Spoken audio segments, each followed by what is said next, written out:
Hi, it's Mrs. Claassen. I'm sitting at home in my living room. My dog Tulip is sitting here next to me, so she may jump up and be part of this video.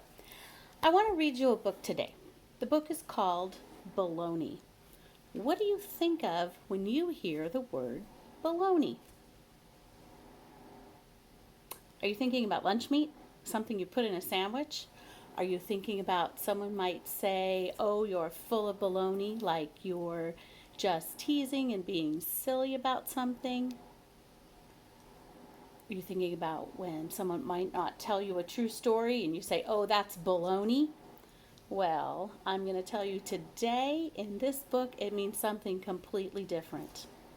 I would like to introduce you to Baloney, Henry P. Baloney. This is a book written by John Sciesca and Lane Smith. We've read a few other of their books, The Stinky Cheese Man and The True Story of the Three Little Pigs. Well, this is their book, Baloney. When a book comes with a dust jacket, I like to take it off because it just makes it easier for reading. And when I took this off, look what I found on the front cover. And then the back of his head is on the back cover. I thought that was so creative. All right, let's get to it. Baloney by John Sciesca and Lane Smith. That's the end paper.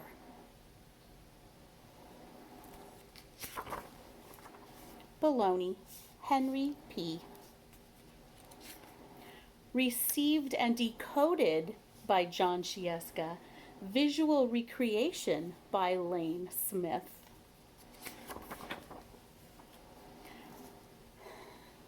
Last Tuesday morning at 8:37 a.m., Henry P. Baloney was finally late for class once too often. That's it, said Miss Bugscuffle. Permanent, lifelong detention, unless you have one very good and very believable excuse. Well, I would have been exactly on time, said Henry, but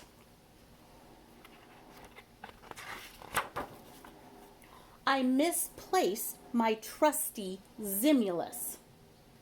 Then I found it on my deskie.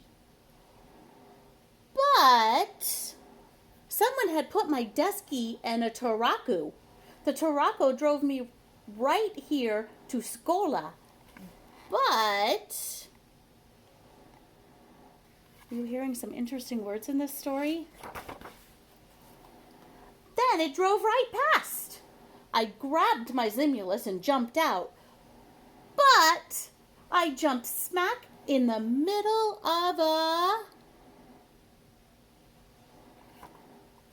What do you think he jumped smack in the middle of?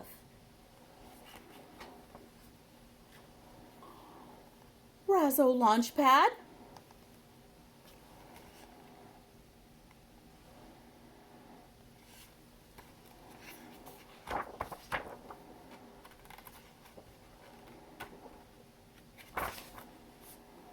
I used my Zimulus to pop open the escape porto, but it turned out to be a porto into the next Razzo blasting off.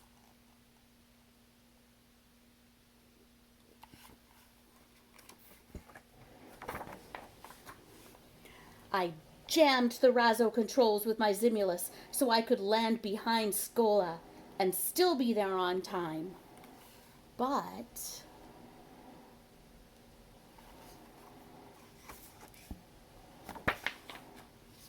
I jammed the wrong Botuna and ended up on the planet Astrosis.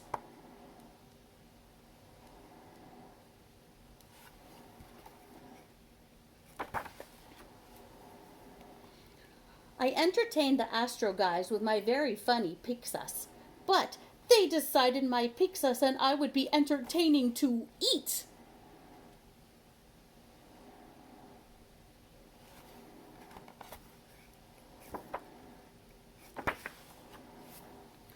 I I changed their minds with gyadrums and calculations. So fantastic, they crowned me Coningus of the whole planet. But I forgot the Astrosis word for thank you, and I accidentally used the word for doof brain.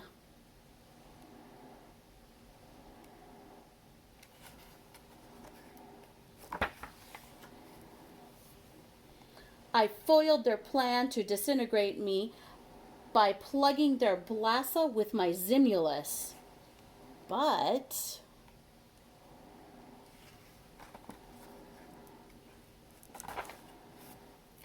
they made a new plan to send me back in a sighing flosser to fracassee our scola.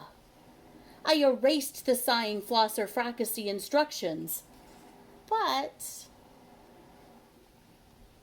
there's a lot of details on that page.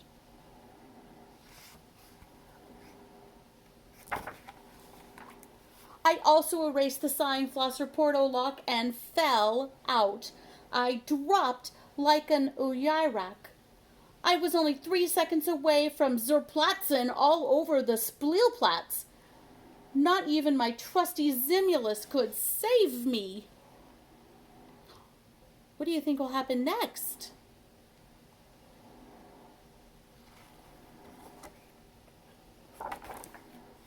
So what did you do? Said Mrs. Bugscuffle. How could you possibly save yourself? I suddenly remembered that falling objects obey the law of gravity.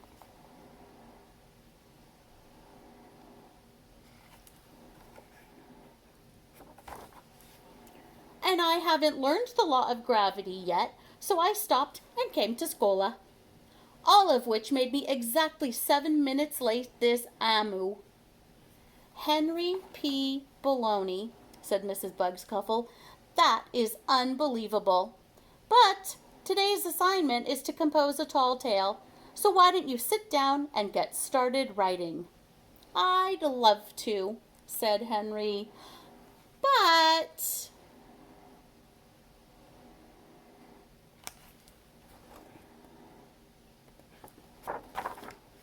I seem to have misplaced my Zimulus.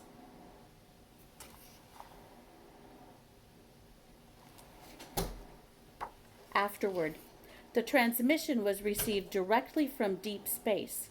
Once the signals were decoded, it became clear that this was a story about a life form similar to many Earthlings.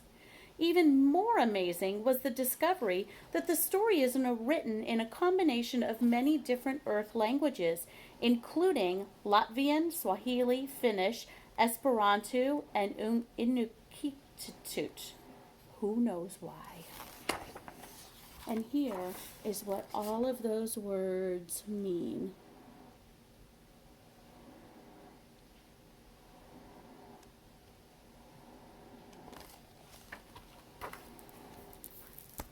I hope you enjoyed the story.